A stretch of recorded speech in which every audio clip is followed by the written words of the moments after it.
है वो एक बिजनेस स्किल जो दिला सकती है आपको लाभ दुगना। और कैसे करोगे आप उस जादू की छड़ी का इस्तेमाल और दिखाओगे अपने सैलून बिजनेस में कमाल। नमस्कार, मैं Divya Sharma Daiya, super mom to a boy and a dog, chocolate lover, makeup artist turned editor to the leading diva talk magazine and founder of iDiva Salon Awards, now in its 10th year. Diva talk के episode 11 में आपका स्वागत है। आज हम बात करेंगे उस जादू की छड़ी की जो दिलाएगी आपको आपके सैलून बिजनेस में बहुत ज़्यादा लाभ और करेगी आपकी मदद अपने सैलून बिजनेस को एक बेटर बिजनेस बनाने में। ज़्यादा profit, better client servicing, happy clients, happy customers and better profit margins. सारी चीज़ें अच्छी लग रही है ना सुनने में? एग्जैक्टली। लेकिन किसी भी अच्छी चीज़ को पाने के लिए करनी पड़ती है मेहनत। मेहनत के साथ मिलता है अच्छा फल। ये एपिसोड बहुत ही ज़्यादा इन्फॉर्मेटिव होने वाला है, इसलिए इसे ध्यान से देखें और चाहे तो बार बार देखें जब तक आपको ये कॉन्सेप्ट अच्छे से समझ ना आ जाए। लेकिन शुरू करने से पहले हमारी एक छोटी सी इल्तिजा, please like, subscribe and hit the bell icon. आपकी इस ज़र नवाजी से हमें बहुत ज़्यादा प्रोत्साहन मिलता है और उसके लिए एडवांस में थैंक यू। आज हम बात करेंगे उस टेक्निक की, उस बिजनेस स्किल की जो हमारे पास नहीं है क्योंकि हम MBAs नहीं हैं, हम बिजनेस स्कूल्स नहीं गए, लेकिन जो हमारे बिजनेस को आगे बढ़ाने के लिए बहुत ही ज़्यादा इम्पोर्टेंट है। सबसे बड़ी बात जो हमने आपको अपने पिछले एपिसोड में बताई थी वो थी क्लाइंट डेटाबेस क्रिएशन। उम्मीद है आपने वो गूगल शीट डाउनलोड की थी और उस एक्सेल में आपने अपना डेटा बनाना शुरू किया। आज का एपिसोड अब तक आप समझ गए होंगे है डेटा एनालिसिस पे। अपने बिजनेस को बेहतर करने के लिए किस तरह से एनालाइज कर सकते हैं, किस तरह से हम उसमें से रिपोर्ट्स बना सकते हैं और कैसे हम समझेंगे कि वो जो एक्सेल के बॉक्सेस में इंफॉर्मेशन है वो हमें कैसे प्रॉफिट में कन्वर्ट करनी है। जी हाँ, सही डेटा एनालाइज करने की जो स्किल है वो ही आपके लिए इंफॉर्मेशन की खदान को खोलेगी और उसमें से आपको मिलेगी ऐसी रिपोर्ट्स जिनके सहारे आप अपने बिजनेस को बेटर कर सकते हैं, ग्रो कर सकते हैं, स्केल अप कर सकते हैं। टेक्निकल डेफिनेशन की अगर आप बात करें तो डेटा एनालिसिस वो प्रोसेस है जिससे कि आप एक गिवन डेटा में अलग अलग तरीके से उसको एनालाइज करते हैं, उसको रीड करते हैं, समझते हैं और उससे अलग रिजल्ट्स, रिपोर्ट्स या ट्रेंड वगैरह का फोकस निकाल सकते हैं। तो बेसिकली आपके पास जो स्ट्रक्चर्ड डेटा है उसको एक तरीके से, एक तरतीब से जब आप एनालाइज करते हैं तो उस प्रोसेस को डेटा एनालिसिस कहते हैं और उसके रिजल्ट में मिलती हैं आपको कुछ रिपोर्ट्स जो आपको फर्दर अपनी स्ट्रैटेजी सेट करने में मदद करती हैं एज अ सैलून ओनर। अब बात करते हैं कि हम डेटा एनालिसिस क्यों करते हैं। वो जो डेटा इतना ज़्यादा हो जाता है उसको एक तरीके से एनालाइज करके आपको शॉर्ट में वो पूरे डेटे का सार निकल आता है। जैसे बड़ी बड़ी किताबों की समरी होती है, सार होता है, वैसे ही डेटा एनालिसिस के ज़रिए आप अपने पूरे क्लाइंट डेटाबेस की समरी या पूरे क्लाइंट डेटाबेस का सार निकाल सकते हैं कि आपके पास किन सर्विसेज की ज़्यादा सेल होती है फॉर एग्जांपल, या कौन सा क्लाइंट आपका बेस्ट पेइंग क्लाइंट है, या कौन सी सर्विस आपकी सबसे कम सेल होती है, या कौन सा स्टाइलिस्ट आपका बेस्ट स्टाइलिस्ट है जो सबसे ज़्यादा रेवेन्यू लाता है। ऐसी कई सारी चीज़ें आप उस एनालिसिस से निकाल सकते हैं। डेटा एनालिसिस के ज़रिए आपने अपने पिछले समय में, किसी भी पीरियड में, महीने में, हफ्ते में, साल में जो अपने लिए आपने अचीवमेंट्स करी हैं या जो आपने तब टारगेट सेट किए थे वो अचीव किए हैं कि नहीं वो भी आपको पता लगेगा और रिजल्ट्स के बेसिस पे आप अपने फ्यूचर के टारगेट्स सेट कर सकते हैं, चेंज कर सकते हैं, मॉडिफाई कर सकते हैं। ऐसी कई सारी चीज़ें आपको डेटा के बेसिस पे ही पता लगेंगी। हमारी इंडस्ट्री जो है, सैलून इंडस्ट्री, ये बहुत ही क्वालिटेटिव अप्रोच रखती है, यानी कि हम अपनी सर्विसेज को क्वांटिटी में मेजर हर बार नहीं कर पाते, क्वालिटी में ज़्यादा मेजर होता है। लेकिन जब आप डेटा के यूज़ करते हैं और हर चीज़ को डॉक्यूमेंट करते हैं, हर चीज़ को एक तरीके से एक एक्सेल में नोट करते हैं, तो आप उसी डेटा को क्वालिटी होने के साथ साथ क्वांटिटेटिव वे में भी मेजर कर सकते हैं। यानी कि हर चीज़ फिर नंबर गेम हो जाती है। ये नंबर, इतना प्रॉफिट, इतना मार्जिन, इतनी सर्विस होनी चाहिए तो हमें इतना प्रॉफिट मिलेगा। ये सारी बातें आपको अभी फारसी लग रही हो सकती हैं, ऊपर से निकल रही हो सकती हैं, लेकिन मैं आपको बता रही हूँ कि जब आप डेटा मेंटेन करेंगे और एक अच्छा अमाउंट ऑफ डेटा आपके पास होगा, तो उसमें से आप कई सारी चीज़ें जो आप आज सोच भी नहीं सकते, वो भी आप उनसे डिराइव कर पाएंगे, समझ पाएंगे कि ये वैल्यू निकल रही है तो मेरे लिए ये अच्छा है, या ये वर्क नहीं कर रहा है, इसको बदलूं कि उसको बढ़ाऊं।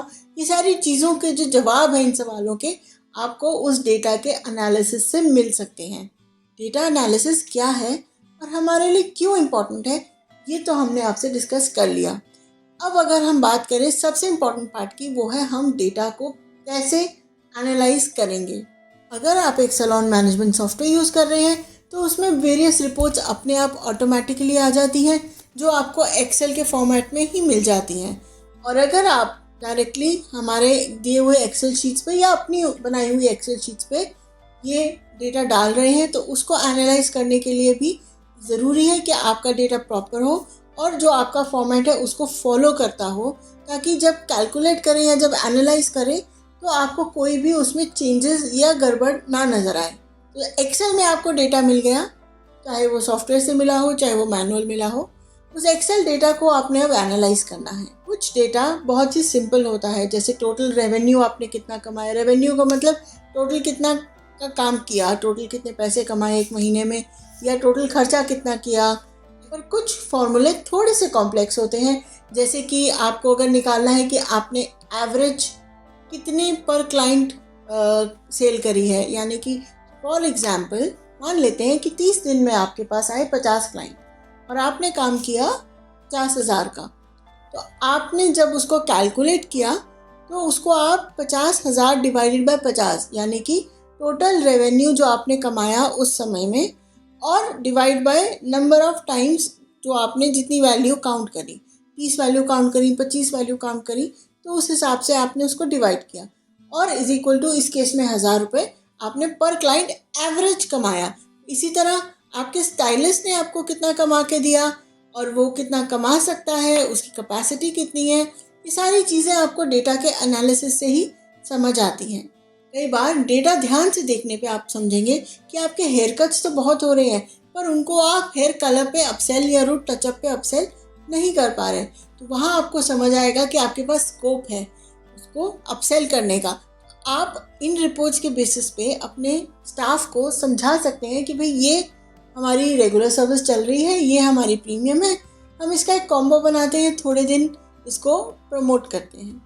आपको दिखेगा कि आपने जो स्कीम्स पास्ट में अप्लाई करी या जो आपने मेंबरशिप्स अप्लाई करी या डिस्काउंट्स अप्लाई किए, वो कितनी बार क्लाइंट ने लिए, उसमें कितना डिफरेंस आया आपके रेवेन्यू जनरेशन में अगर आप बिना स्कीम के चलते और आप स्कीम के साथ चले। ऐसी बहुत सारी कंपैरिजंस, बहुत सारी अंडरस्टैंडिंग्स आप कर सकते हैं एक्सेल्स के साथ। और फिर जब आपके पास महीने 2 महीने या 6 महीने का डेटा आ जाता है, तो आप जब उसको एनालाइज करेंगे बैठ के इत्मीनान से चाय के कप के साथ, जब आप उस एक्सेल को पढ़ेंगे, समझेंगे, कैलकुलेशंस को देखेंगे, तो धीरे धीरे आपके अंदर का जो ज्ञान चक्षु है वो खुलेगा और आप देख पाएंगे कि उसी एक्सेल में आपके सारे सवालों के जवाब है। वो जादू की छड़ी है डेटा एनालिसिस। अगर हम बात करें कि आप इन डेटा एनालिसिस से क्या क्या पा सकते हैं, क्या क्या समझ सकते हैं, तो उसकी पॉसिबिलिटीज़ तो एंडलेस हैं।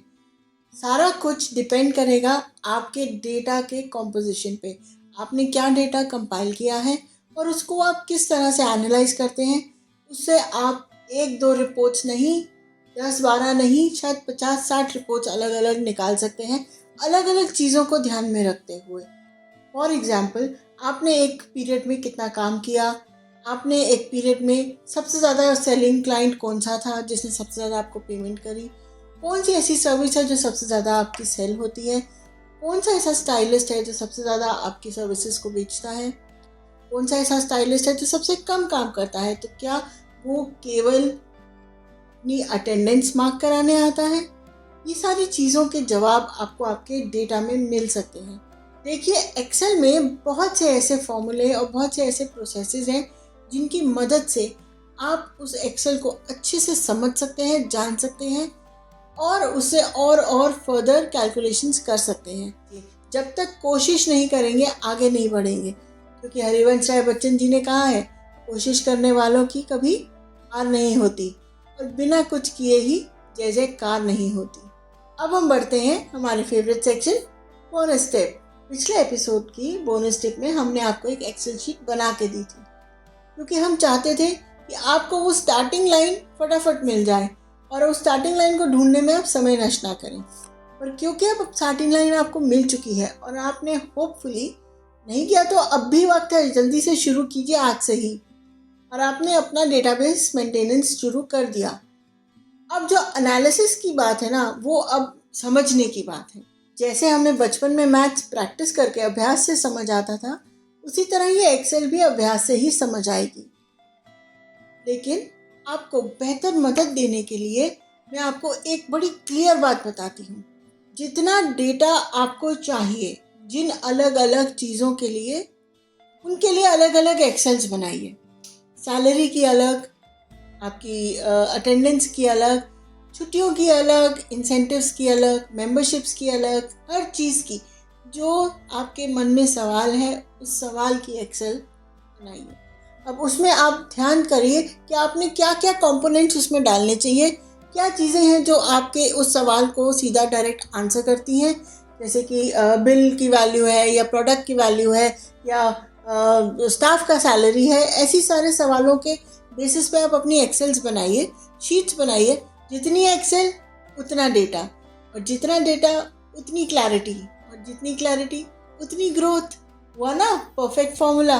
उम्मीद करती हूँ कि आज का जो ये हैवी ड्यूटी एपिसोड है एक्सेल एनालिसिस का, ये आपको समझ में भी आया और पसंद भी आया। हमेशा की तरह एक ही गुजारिश है, इस वीडियो को लाइक करिए, सब्सक्राइब करिए और बेल आइकन दबाइए। नमस्कार, मैं Divya Sharma Dahiya, super mom to a boy and a dog, chocolate lover, makeup artist turned editor to the leading Diva Talk magazine and founder of iDiva Salon Awards, now in its 10th year. Namaskar.